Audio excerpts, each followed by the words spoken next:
Hello and welcome again to Conscious TV. I'm Iain McNay and my guest today is Gabor Harsanyi. Hello, Gabor. Hi. And Gabor is a master of silence. I think that's a wonderful title. And we're going to find out how he became a master of silence. And he has really quite a story to tell. He's lived quite a life and been through many things. And we're going to get a feel of that and also obviously a feel of where he is these days. So Gabor, you were living in Hungary when there was a 1956 uprising when the Russian tanks came in. And that must have been very hard for you. Yes, most of my childhood was spent in an upheaval type of situation. I remember when I was really young, like 3 years old, and there was it was just flowers and plants next to our house. I used to walk and be at total peace. And then after that, a lot of trouble started, all kinds of trouble. The 1956 revolution came, and then my father was part of that uprising. So we were pushed back and forth and back and forth. All kinds of emotions came up, all kinds of emotions. Other type of emotions came. And then, of course, the revolution was beaten down. And so my father was taken in and out of jail for a few years after 1956. So that was really dramatic and emotionally shaking. It was an emotional shake-up. And how do you remember the peace you found when you were with the plants? It's not in memory. It's in, I may say, it's not in my mental memory, it's in some kind of an other memory. There was this nurturing, wonderful feeling that I felt at home between the plants and the grass. And very early I was wondering, what am I doing here? Like, why are all these people so weird? Mm. So like you didn't fit in somehow? No, I didn't fit in at all. Okay, and then when you got a little older, you decided you didn't want to stay in Hungary. Yes. Well, I was, when I was in Hungary, I was dreaming of going to America. And what America represented at the time was freedom. And I didn't know that what I was after is inner freedom. That concept was not even available to me. I guess I just wanted I wanted the chain to be looser, or I wanted the chain to be made out of gold, let's say. So I was really desperately going for freedom, freedom, freedom. As to what it represented to me at the time is being able to travel, have enough money, do what you want kind of thing. So that's when I escaped. I spent 6 months in a refugee camp in Italy. Were you on your own when you escaped, or were you with some friends? I was with another person, yes. And then basically the two of us attempted to escape. But it must have been hard to leave your family. Yes, yes, it was extremely hard. There was something inside me that yanked me out, if I may use that expression. Yes, yeah. There was some kind of a power that helped me to make it. It was not much planning, it just happened. So the desire, the vision actually happened of getting out and being free. So practically you had to go through Yugoslavia. Yes. Then you mentioned you were in Italy. Yes. So you were walking basically, yes. were you? Yes. Yes. And Yugoslavia was then, although it was Tito communist. in power, it was Yeah. still a communist country, Yeah. yes. Still communist at the time. It was easier to cross to from Yugoslavia to Italy Yes. than, let's say, from Hungary to Austria. Yes. So I decided to take that route. And I escaped from Koper, which is in Yugoslavia, to Italy, that side called Trieste, Trieste. in And Italy. was that dangerous, that Yes, journey? it was very dangerous. Yeah. It was very dangerous. They were actually, I mean, they were actually shooting, and dogs were running after us and stuff like that. Wow. But very, very dramatic again. Yes. Even to remember it is kind of weird, you know. But you were determined to make it. I was determined to make it. I was running. Yeah. And I walked like, I don't know, 60 kilometers from the border to Trieste. And then I registered with the police. For 2 days I didn't know what to do. So I lived in a telephone booth. Huh. And I didn't know what to do. I was 18. Lots of testosterone, but lots of fear also.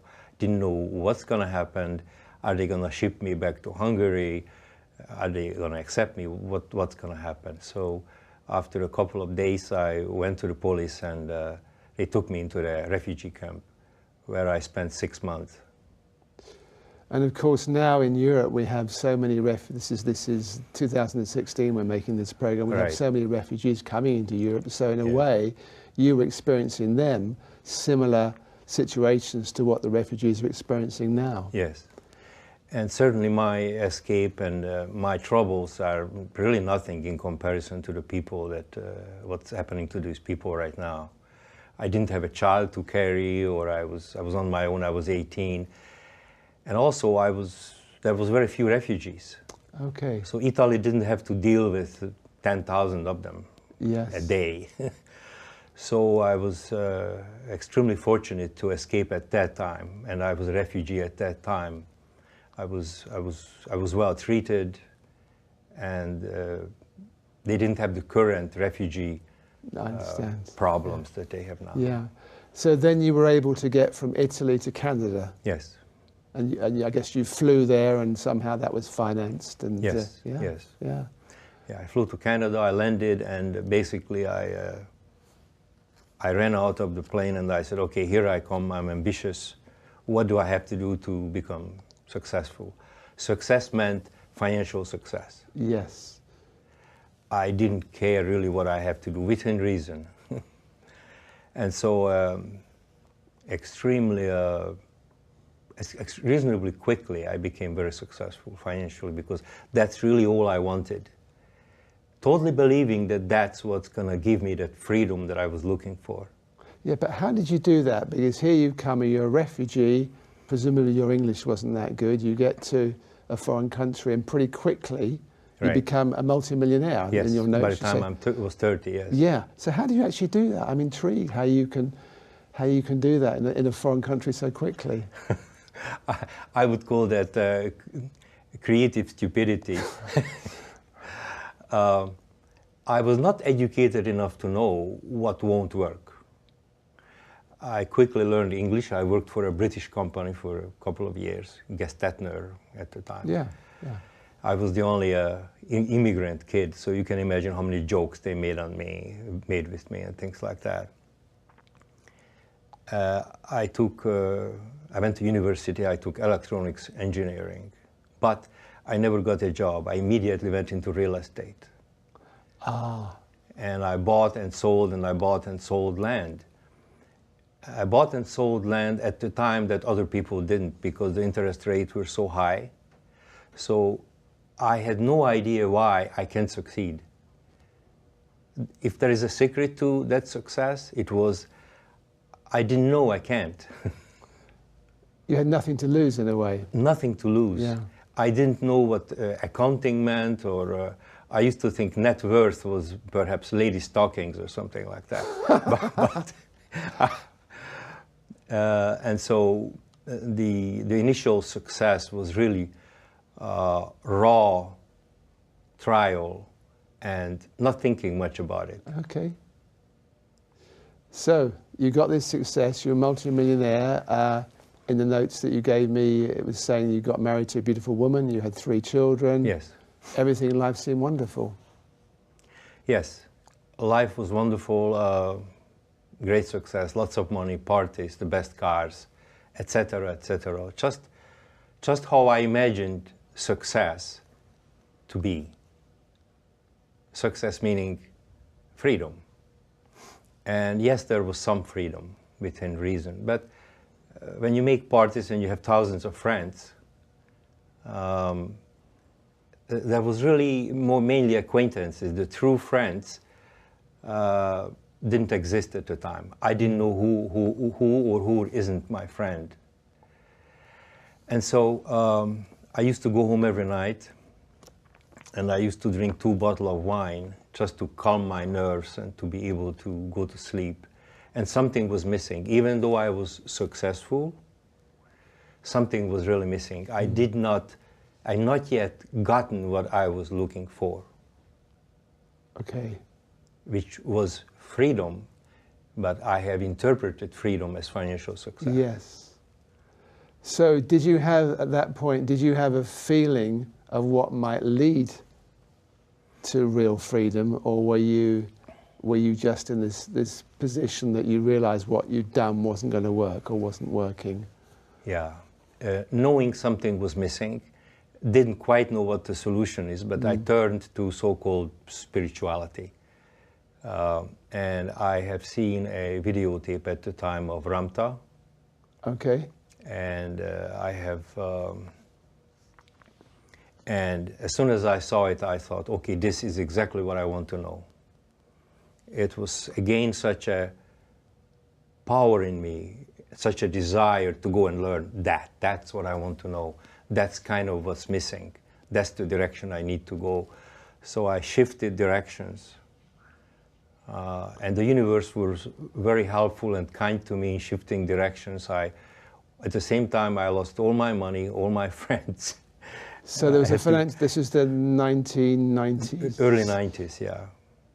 Was it 97? I don't remember the year, but the financial crash. 89, yes. 90. 89, that's right, yeah. Yeah. And but also you had studied some martial arts, hadn't you? Karate, kung fu, Yes. Kickboxing. So you had some idea of kind of how you could at least have energy in the body or generate that kind of spiritual energy through the body, I guess. I know that now. At the time, I didn't know that. In my martial arts training, they taught me something very basic. Okay. That was extremely useful later on. But since I knew it in the martial arts context, I did not know that that's going to be the key ingredient later on. Yes. For being in the body or having the inner peace. Okay. That came much later. Okay. And of course, I did a lot of martial arts because, again, I wanted freedom and I wanted to protect myself. I was a very sensitive soul, quote unquote. So I wanted to protect myself with martial arts, lots of money, better lawyers, etc., etc. So you saw at that time the martial arts as part of the outer success in a way, or protecting the outer success. Yeah, outer success and protection. Yes. Okay. So you mentioned that you were pulled by Ramtha, and I think at that time, just double checking here in my notes, that of course you had to leave your family for that. Yes. But wasn't that difficult to leave your family and your children? The hardest thing to do in my entire life was that. Escaping from Hungary and doing all the other things, even depression was not nearly as hard as that. Something, again, yanked me out and placed me to the west coast of the United States. I started to live in a forest very quietly, and every moment, every day, there was this mental, emotional challenge about my family. I should be with my family. I should be with my family. So that was the hardest decision ever to make. So you wanted to say no to civilization somehow. Exactly. You're living in the. Well, when you say living in the forest, you were living in a hut or something. You weren't actually living in the open in the forest, were you? No. Actually built a small log cabin out of the trees that was there, and I was totally self-sufficient with my own electricity and had my own garden and had food storage, stuff like that. So I turned from so-called the civilization to to a whole different direction. At least that's what I thought. But you were very resourceful to do that on your own, to build your own place in the forest and survive, I had lots of help. In a community like that, there's lots of help available. Okay. I met the most interesting, wonderful people who were very different, who were very supportive to have that kind of lifestyle. So, what did you feel was changing in you at that time?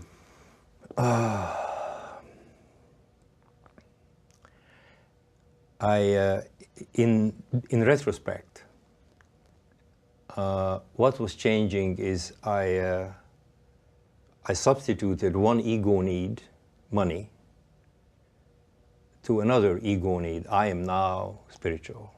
I said goodbye to civilization, and I am now a better person, slightly better than you, because I am now spiritual and I'm going in this direction. So I didn't know that at the time, but in retrospect, that's really what it was. Now I'm collecting data and information instead of collecting data about how to make more money. I was collecting information with respect to spirituality, different type of meditation, different type of knowledge, the unseen, the chakras, and on and on and on. So in a way, something at your core wasn't actually changing or wasn't challenged at that point. What has shifted is a different type of ego developed. I still had the male ego, and I had all those wonderful experiences with Ramta, all those meditations and breathing exercises that made you feel so good. So I was absolutely sure that I'm on the right track now. Before, I used to feel good about my success. Oh, I got this done. Now I felt, oh, when is the next seminar? When is the next retreat? So for a while it felt so good, powerful. What I didn't know is that I was still in the duality swing. Okay. So something felt so good, but then it goes away. Again, something felt so good. Oh, this must be the right track because I now have a Kundalini experience. I am crying and laughing at the same time. That must be it.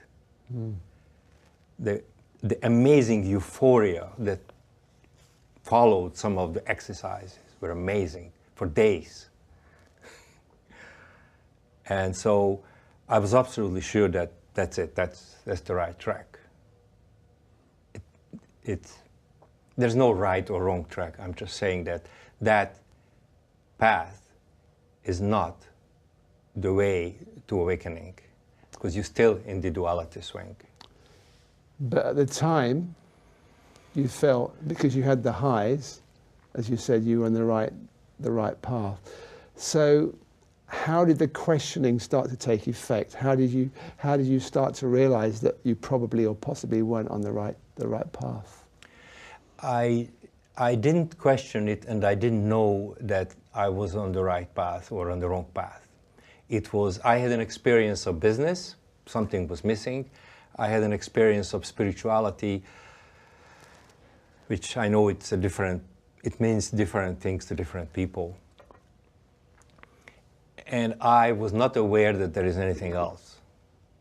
There is this direction and there is that direction, and something was definitely missing. I started to have depression.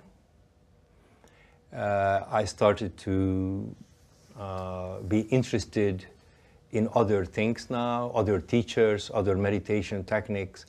Also, I started to build a condominium building with a friend in Puerto Vallarta in Mexico.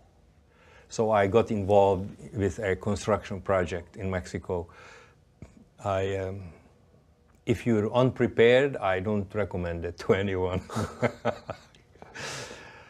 So things started to change. I made moves again, not knowing where I'm going or what. Something was still missing.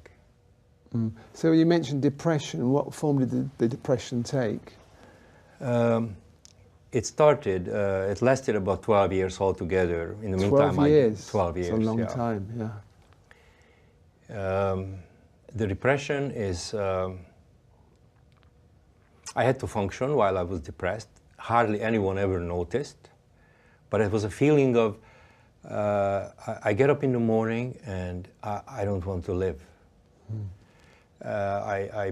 Sometimes I bicycle to the beach, the most beautiful area, one of the most beautiful areas of the world. I should be happy, right? Well, it's just like, perhaps I should drive under the bus. Perhaps, I mean, all those weird thoughts. So the questioning of my own existence came into effect with the depression. Looking at it from my eyes now, the existential shake-up was necessary for me to even consider awakening. It's an existential shake-up, and depression is a very good existential shake-up. You don't want to exist. So now we're getting close to existence. So I think that's how the universe guided me to the existential question. But did you see a way out of the depression at the time? No. I thought that that's just the way it is. I tried to get help here and there and everywhere. It helped very temporarily. It was helpful. One of the things I did is I was fortunate enough to spend 3.5 months with an Indian tribe in the Amazon in Ecuador. I took a trip to Ecuador, and someone introduced me to a shaman of a tribe. And although he didn't speak Spanish or English, but he gave me permission to stay with them. By that time I was doing construction in Mexico. I had depression. So I was under a lot of stress plus depression. Something was pulling me there, to be there. My first impression was amazing, that I woke up first morning scratching like crazy because of the bugs, and I was not used to the environment. That the people were just sitting there, just sitting. I was the only one with all my spiritual experience and knowledge that was pretending to be sitting. I was sitting, but inside my mind was going. When am I going to learn something? Where is this going? When am I going to be initiated? Woo.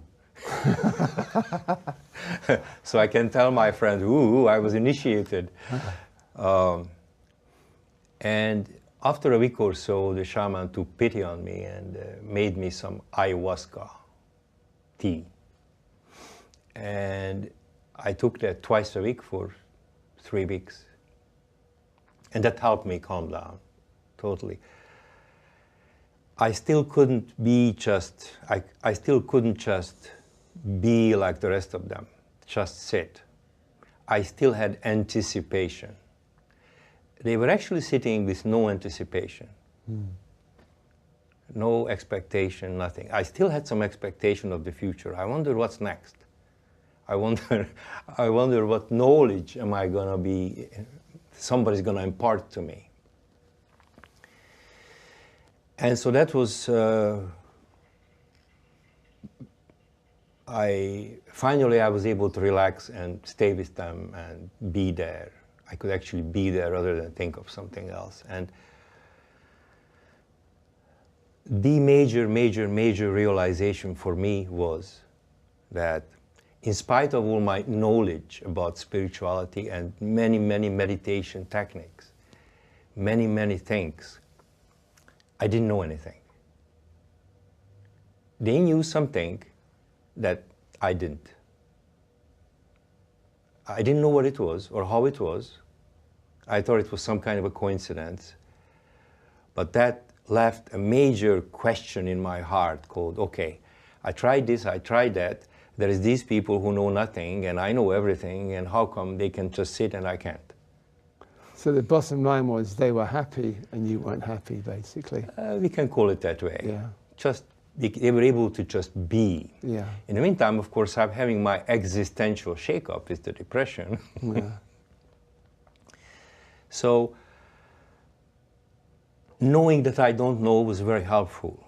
I was I was like giving up on life, basically. The depression lasted so long. It took a toll on my body and my relationship and everything. Mm. And one day I was walking on the beach, just sit down, and I remember the martial arts tactic that I learned when I was in my 20s. When I received the so-called black belt, my teacher taught me how to be in the body, because if we were demonstrating things to the public, for example, you can hold your arm out, and if you're inside the arm, they will not be able to bend your arm, or it will be very hard. There is those martial arts demonstrations that we were doing. And so I remembered how to do that. And it was easy because I learned how to do it then, so I said, okay, let me try that. Jesus also said, the kingdom of God is within, and seek ye first the kingdom of God, and all else shall be added unto you. Okay. I've tried all those things, so why not look inside, really? I actually know how, so okay. No, and the mind says, no, hold on, you gotta try that too, because that's more exciting. No, I'm gonna try this going inside. No, you must try first. Let's go back to Ramta and learn such and such, go to that level. And when you go that level, then you try. No, okay. Jesus said that, it's within, so let's go within. The kingdom of God is within. Yeah, within. So I didn't know what the hell is within. What's within? Within what? And so, in my desperation, in my existential shake-up, in the midst of existential shake-up, being close to existence, I go look inside. And looking inside is not a visionary thing, where you say, okay, I'm imagining looking inside. It's a feeling, it's a sensing of the inner body's nurturing. There's a nurturing intelligence feeling within the body that runs the body. And we have access to that. So, oops, I look inside. And all of a sudden, the waves from the ocean were different. Mainly in what I was hearing. The hearing shifted. And I could hear the waves differently. So my ego right away says, oh, look at that, look at, look at how it works. Calm down, it's okay, let's just look inside. It wasn't difficult to stay, because I had such an existential shake-up that for me it wasn't difficult to just stay there peacefully. At that instant, I realized what it means to be inside. It was instant, it wasn't gradual.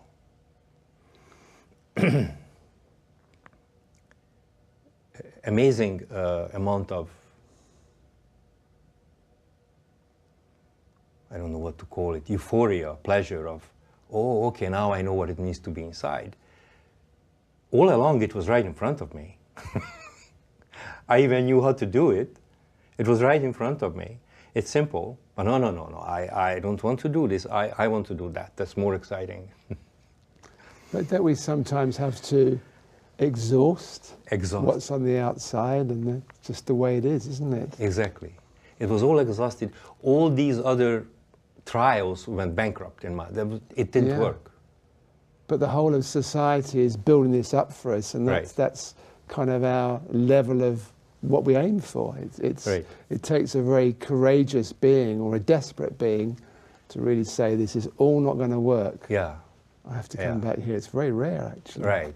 It was a very fortunate, unfortunate thing. The desperation were so big, so high, my existential shake-up, that one little look, one little touch, I call it a touch, was enough to have this instant of realization, of simplicity that's available to me and to everyone else. And what happened to the depression when you did that? Good question. The depression that I felt at that time was instantly gone. It was an instant shift. It was instantly gone. But it has tried to come back. It has taken a mental form. It had its memory now after 12 years. Look at that, this is how you are, da, da, da, da. So it, like every other mental memory form, tried to come back, try to come back, try to come back. But now I was very aware of the simplicity of the one touch paying attention. Just one small paying attention, and that small effort of paying attention takes care of 100 depression. Instantly you step out of the duality swing and it's no longer in my reality. So it has tried to come back and has actually trained me to go deeper and deeper and deeper into present, because occasionally try to come back really hard, and when something really hard happens in our life, in duality, we just have to go in, but just a little deeper, just a little deeper. So depression actually was a catalyst for you to go even deeper inside yourself. Absolutely, yes. Yeah. It served so as there was a gift there somehow. It was a huge gift to me, yeah. Initially, it has made me try to look inside, and secondarily, when I tried to come back, it helped me to go deeper and deeper and deeper. Realizing the same thing deeper and deeper and deeper. There is no deeper, but it's just an expression. No, I understand that, yes, yeah. And I guess there's so many things in so many areas of life, and I can include myself in this, maybe, that something goes, what you think is wrong or is difficult, a challenge, if you like, and of course, that in a way is as I said, the catalyst. That's the thing that is unsettling, and without that, you wouldn't explore. That's right. You wouldn't end up going deeper inside, because there wouldn't be, the motivation wouldn't be there. Exactly. And people that have fairly normal, balanced lives often don't find this pearl that you found. Well, what's really weird, I don't know what word to use, that the opportunities are available to everyone consistently, all throughout our lives. One doesn't have to be depressed to get there. That was my path. It's just your personal path is your personal path. The realization is instant, and the opportunities are consistently there for us to have this self-realization, because life brings us situations, and the immediate response of the untrained mind, let's call it that way, is to go and fix this, whatever this is. Situation comes, I go fix it. Which is a normal way to attend a problem. The other way to do it, if someone chooses, is different. This something came into my reality. The universe, God, who is a lot smarter than me, put this in front of me. So why don't I just embrace this and be with it? It'll actually help me embody that situation. Not embody, in-body, I-N, in-body. When that, whatever it is in my body, now it's so close to me that I can shift, I have the ability to shift it. So this something which came into my reality became a catalyst for me, and in turn, almost always, the situation also shifts. So a human situation could be used that way. And that way life, whatever life brings us, is a consistent seminar, custom-made seminar for us, because life knows a lot more, a lot better, what sort of situation do I need to deal with. How did this realization, how did it change how you saw reality?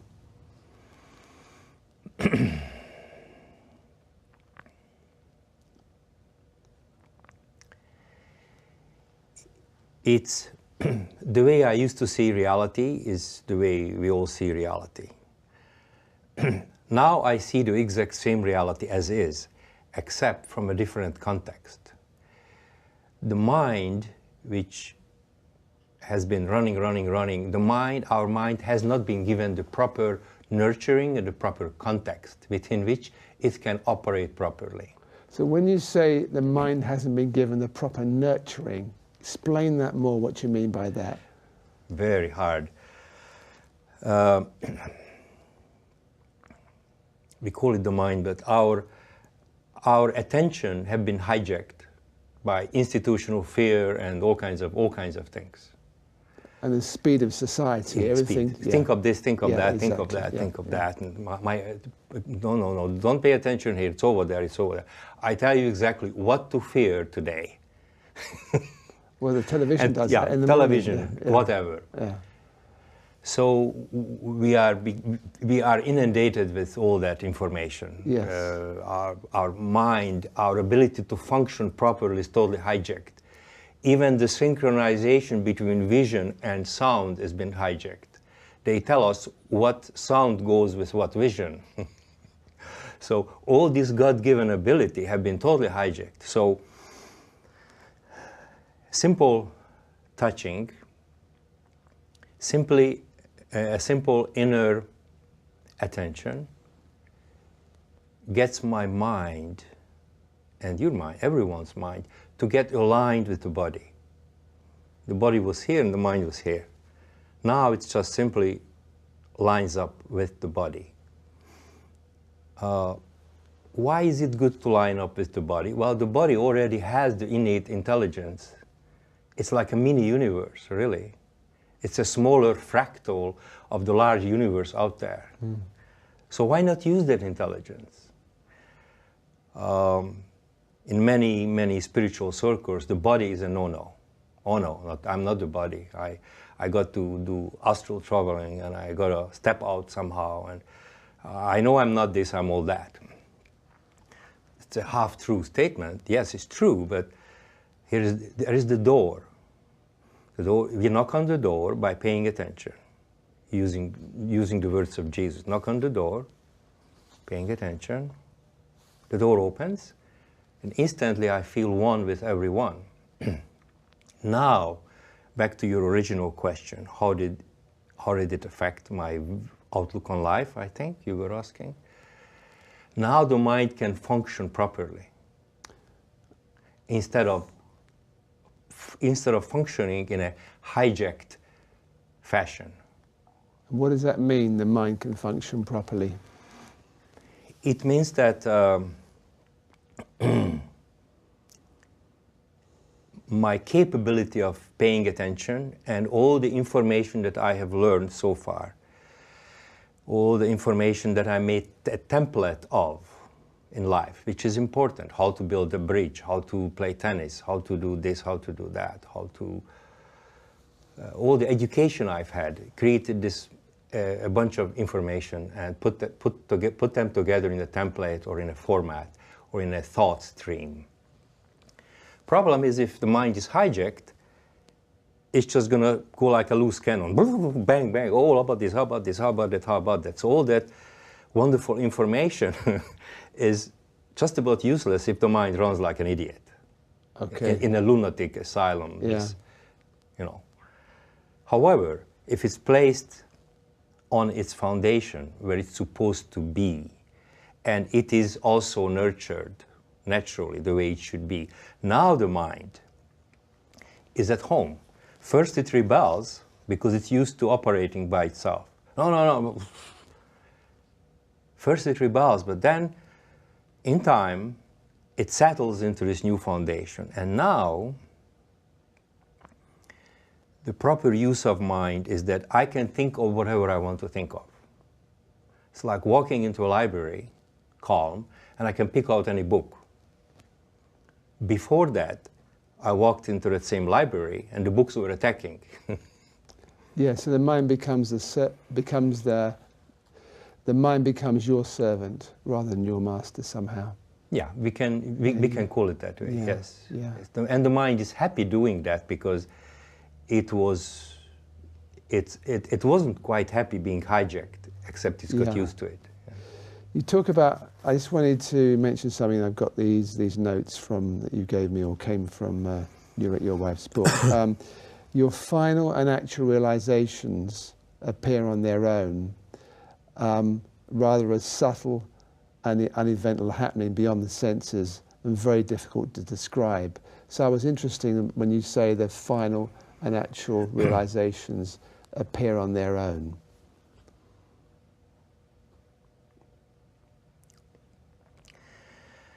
Now, of course, we're into an area where we don't have the words, and so we're attempting to use words. How I handle it is usually I use a metaphor and then we drop it, and then I use an explanation and we drop it. But initially, for everyone, it's instant, because we are going beyond time. We cannot accumulate things and go in time and hope to be eventually beyond time. So it's instant. So that's, if we want to call it final, we can. It's nothing is really final. It's instant. So when the mind gets incorporated, what's the word? When the mind gets used to operating in this new context, in this environment, there is retrained in a way. Retrained. Yeah.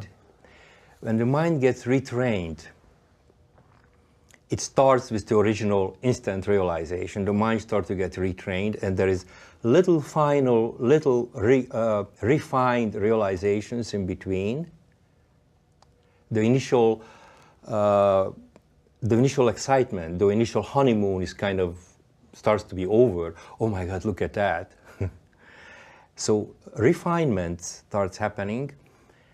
The practical end of it starts to have, oh, okay, I can incorporate that too in this piece. Oh, that too I can incorporate in that piece. And that too I can incorporate into that piece.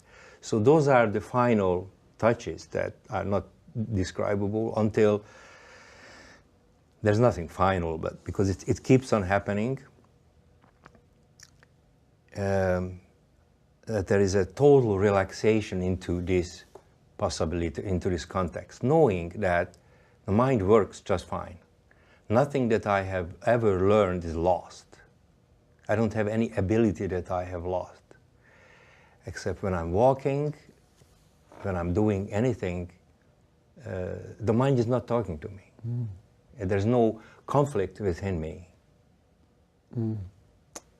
That's a wonderful thing. You say there's no conflict in you. Right. And so many of us, right, the human world, we have, with us the outer conflict, but we have our inner conflict, which of course contributes to the outer conflict. That's why we live in the world, that's why the reason the world the way it is, I call it the open air lunatic asylum. Yeah. It's, Anyway, we've got about 10 minutes left, so I want to really use that time as effective as we can to find out more about your work and how I know you do seminars and I think you do private sessions. So you free people from thought addiction. This is just some notes I made. You protect somebody from their mind, or you help them to protect themselves from their mind, or learn how to do that. And they help people go from a habitual thinking state to a non-thinking state, and they speak and act from a being state instead. Right. So I know you've covered it a little bit, but just talk more about, on a practical level, how that can manifest in people, that they go from this thinking of a habitual thinking to a non-thinking state.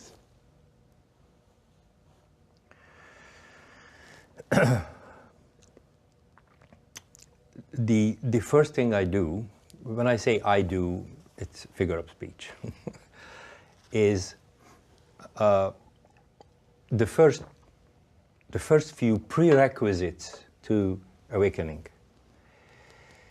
is that a person understands that the way they have used their mind before in a cumulative state, accumulating information, accumulating something to get somewhere, the way we use the mind so far, it's perfectly correct to use the mind that way to, say, build a bridge or something like that. Once they understand that a totally different approach has to be accepted and necessary even to try, even to actually go through this, what I call the eye of the needle. So once a person has a sufficient understanding that, okay, I know I don't know how this works, but I will not be able to understand it, and if I understand it, I will misunderstand it. All the truths that I have known to be true are maybe half-truth, maybe 100% truth, but I cannot base my listening entirely upon those assumptions that I have assumed in the past. There's like a million assumptions out there about spirituality, which is somehow connected to awakening. So the first prerequisite is to understand that that kind of cumulative approach and assumptions are not going to work. Once that's understood, then, and at the same time, we start like the personal sessions or even in group, where a very simple thing happens. I'm just sitting there, being, and people are looking inside. People are guided to look inside. All you have to do is touch for a second, no expectation. So if I say, you're looking at me, but be aware of your hand. Okay, that's it, no expectation. And then look at me, be aware of your butt touching the chair. And then I keep on talking. And then all of a sudden the person gets how simple this is. That this simplicity, when the mind slows down and eventually stops, is the it. What I mean by it is that is the beginning of awakening. Now we can begin the awakening process. My whole explanation prior to that was coming to this simple moment so that you can please accept this simplicity, right? The Indians in the Amazon didn't need to unlearn all these things. They just were sitting there, right? So then comes the next problem, the next challenge for me is that everyone misunderstands that they think that this nice feeling is like meditation. Oh, it's just like a meditation technique. I know I did this before, So the mind from memory says, okay, this is this and that meditation technique, and starts comparing immediately. So we are there. Nothing else is needed. If you can stay there, I'm not even needed. But they can't stay there because the mind will start coming at it. Oh, it's just like meditation. No, it's not meditation. Meditation has a beginning and an end. This is a feeling, a sensing of existence. This is a sensing of your being. When your being recognizes its own being, you will not need me, and I don't want to call this meditation, simply because this is not in time. As soon as we enter this being state, if I can call it a state, it's no longer in time. That expression we can also take further, but we don't want to at this point because it's really absolute time, but that's another discussion.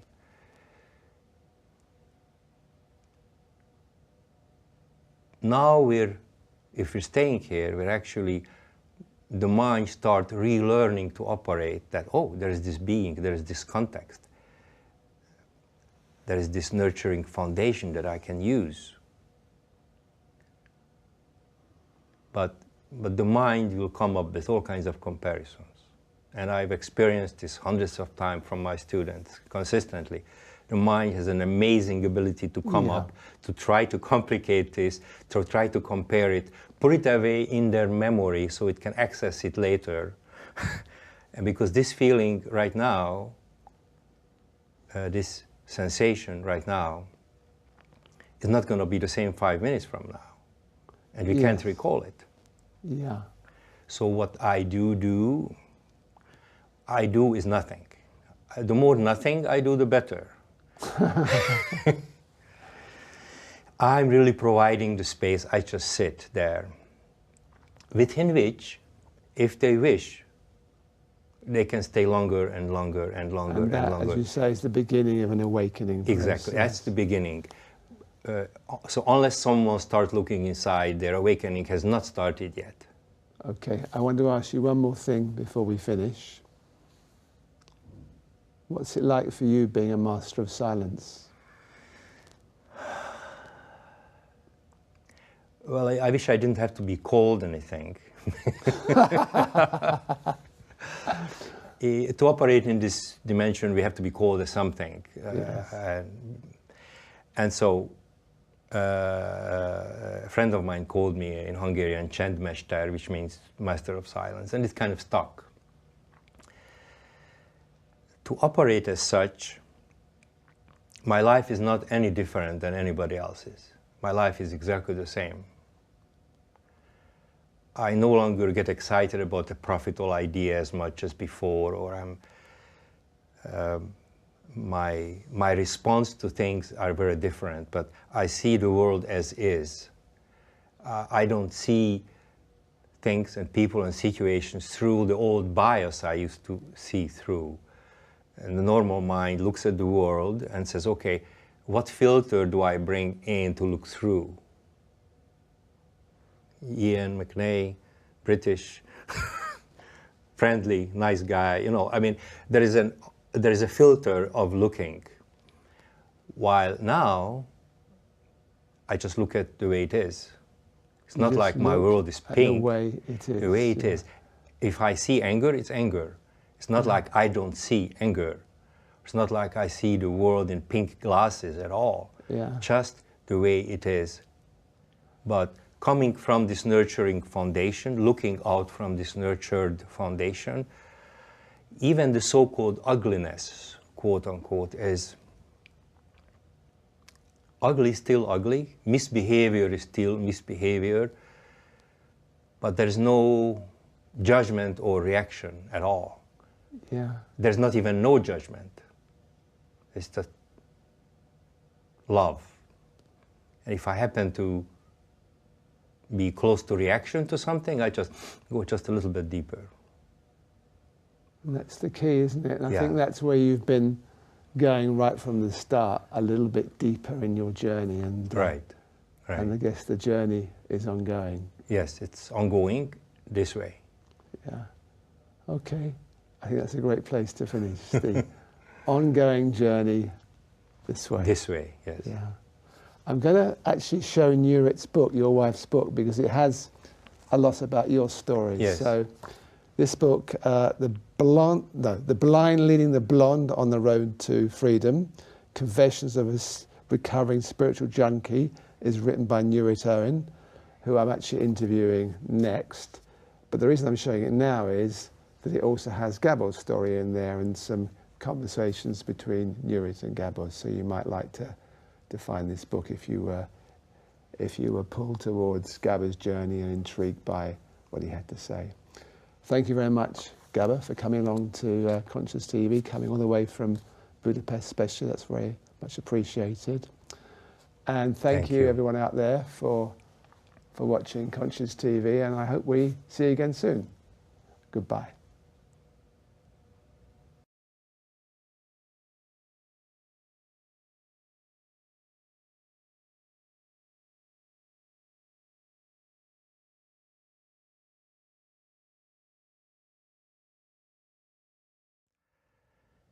Hi, this is Gabor, Gabor Harsanyi. I'm doing a short guided meditation for Conscious TV. And my attempt is to guide you and guide you to stay in the present moment, actually. We usually call something like this meditation, but I don't like to call it meditation. I would call it rather the reproportioning of attention. Normally our attention goes out and stays out. And that's how we live our life. That's the expectations of others, society, etc. By reproportioning our attention, we keep some of the attention outside and some inside. There is a consistent, if there is a consistent attention inside, and the attention is reproportioned for inner and outer, then the mind tends to will and will have a tendency to line up with the body. And when the mind and the body is in alignment, then you're in the present moment. This present moment is not a small piece of time stolen away from time. It's out of duality. This is something that's your birthright. That's something very natural to every person. And it's beyond time. Or I could also say it's in absolute time. If you're just sitting comfortably somewhere, just keep looking at me. And just relax, nothing major will happen, no expectation. And just for a moment feel the chair under your butt. Keep looking at me and feel the chair.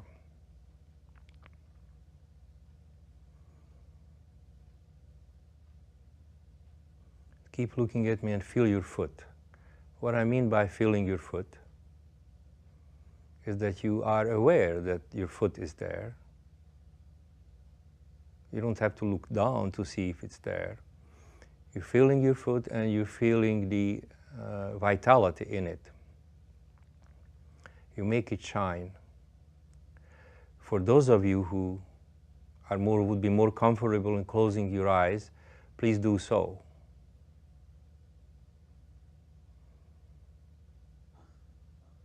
Keep looking at me if your eyes is open. And feel your hands. Be aware of your hands. Feel the vitality. Feel it shine. Feel the intensity, the aliveness in your hand. And we'll do the same thing with your chest now. Be aware of your chest, focus on your chest.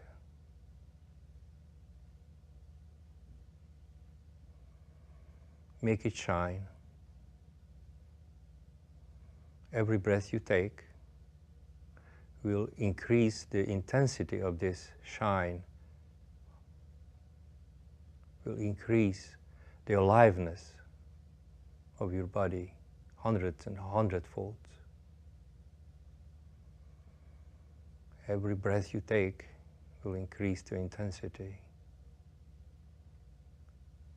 Feel your shoulders.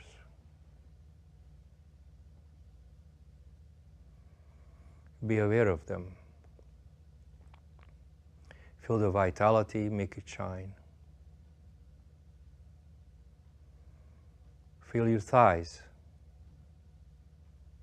Feel your knees.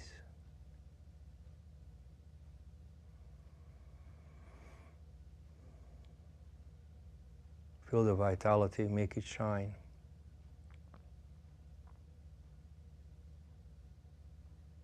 Feel your stomach, make it shine. Every breath you take connects your so-called inner body and increases the intensity of this inner focus, the intensity of this inner aliveness.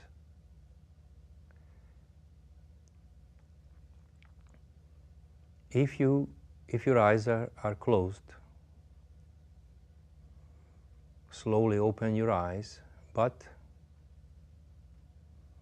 before opening your eyes, make a decision that you're going to keep some of that attention within. Of course, if you didn't close your eyes, then you didn't close your eyes. So we are keeping some of the attention within. This is what we mean by the kingdom of God is within. This is the simplicity of it. This is your birthright. This is the beginning of awakening, beginning of spiritual learning. We are now beyond time, or I could say in absolute time.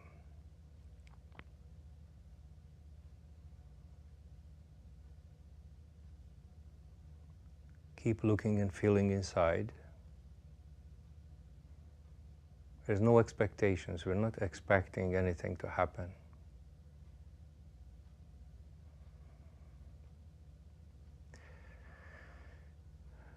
One very important thing, this is not a meditation. Your mind will tend to tell you this is the same as a meditation. It's always now, it's always now, it's always now. A meditation is in time, has a beginning and an end. This is the reproportioning of your attention. I don't know what to call it. I will probably call it reproportioning. If I must call it something, the less I try to call it something, the better. Just be with me. This is the so-called knocking on the door that Jesus talks about. And if your hearing has shifted a little bit, then the door is opening.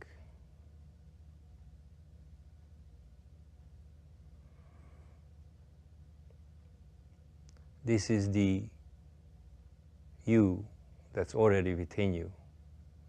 I didn't invent this.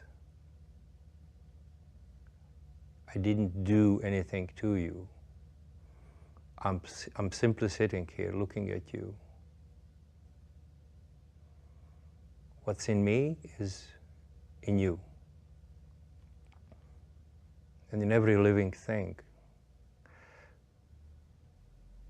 From this peaceful, nurturing perspective, it's not possible to have any harmful thoughts towards anyone or anything. Just keep being with me. No expectation. Remember to keep some of your attention inside. Any body part will do. For most people, the awareness of your hands from inside is the simplest. But you might find that for you it's the foot or the chest. It doesn't really matter. One touch, just one touch within is worth thousands of thousands of thousands of hours of doing something without. It almost seems like you're willing to open the door to God, paying attention this way. So now God, the universe, can be with you.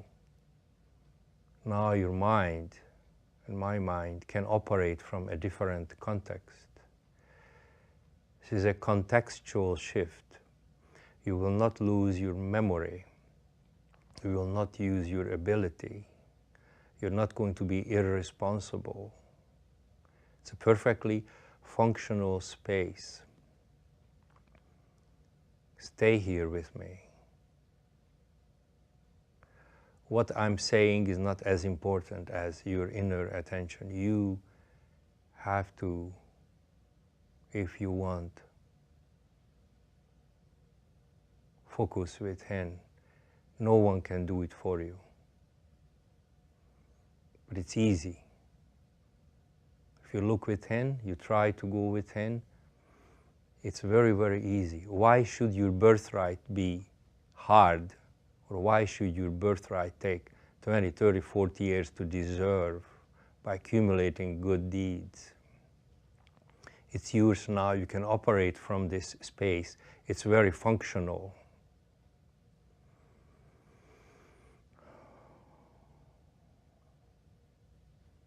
This is your being. This is how we were when we were children. It's not complex. It's not mine. It's not yours. By doing this, you're not going to be a superior person. Neither an inferior one, of course. Life is going to be so much easier. Challenges will come, but you will know how to approach them.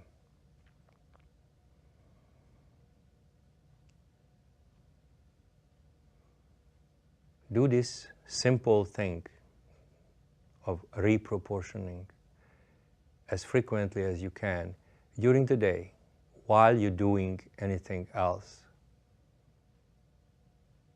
Standing in line in the store is a great way to practice.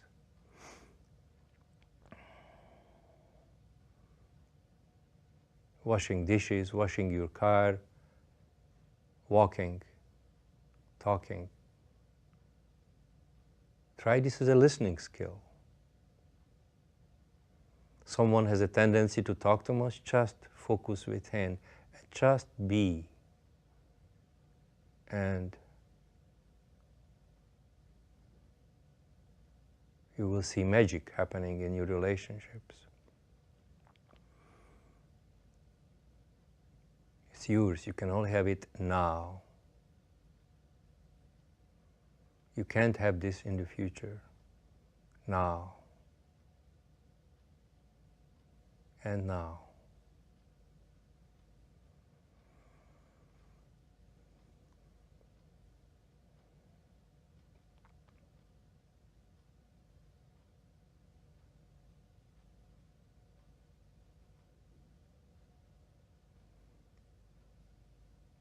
Put this on, put this tape on as frequently as possible.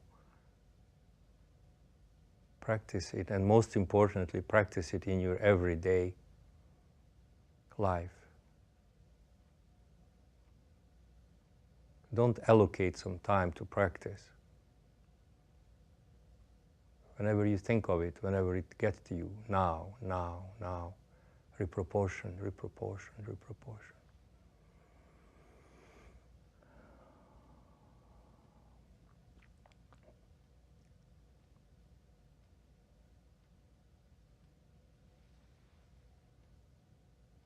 I wish for you to be able to maintain this natural state that I cannot call a state. With a little bit of attention and intention, you will be able to maintain this. God bless you, and all the love to you and to yours.